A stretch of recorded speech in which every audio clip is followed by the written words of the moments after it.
Welcome all. This is an important information for GATE 2024 aspirants.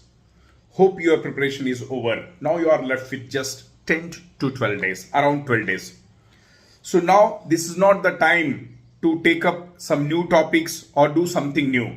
Whatever you have studied, revise. And you can take at the most one or two tests. So in this regard, an academy is conducting All India Mock Test, I repeat, AIMT, tomorrow. That is 21st January, Sunday, from 2:30 p.m. to 5:30 p.m. So you have a chance to see where you stand in your preparation, and you also have a chance to rectify your defects. So what are you waiting for? Note down the date. That is 21st January, 2:30 p.m. to 5:30 p.m. the coming Sunday, that is tomorrow.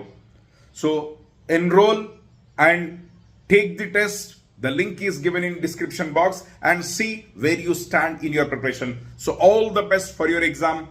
Don't forget the date, 21st January, Sunday, 2:30 p.m. to 5:30 p.m. Good luck.